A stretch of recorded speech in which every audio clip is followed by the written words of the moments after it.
একেবারেই সুন্দরভাবে গুছিয়ে কথাগুলো বলছিলেন।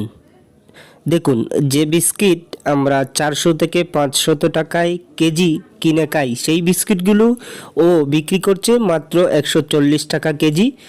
কোনো কোনো সময় সেটা 150 টাকা কেজি। এই 10-5 টাকার একটি ব্যবধানে সে বিক্রি করে। আর এই একই বিস্কুট আমরা বাজার থেকে ক্রয় করে খাই 400 থেকে 500 টাকায়। শুধু পার্থক্যটা এখানেই, সেই বিস্কিটগুলোতে রঙিন একটি প্যাকেটের আবরণ থাকে, আর ওর এই বিস্কিটগুলোতে সেই আবরণটুকু নেই। ভিউয়ার্স, পর্দায় যে ছেলেটিকে দেখতে পাচ্ছেন, এই ছেলেটি হচ্ছে সিলেট শহরের একজন বিস্কিট ব্যবসায়ী।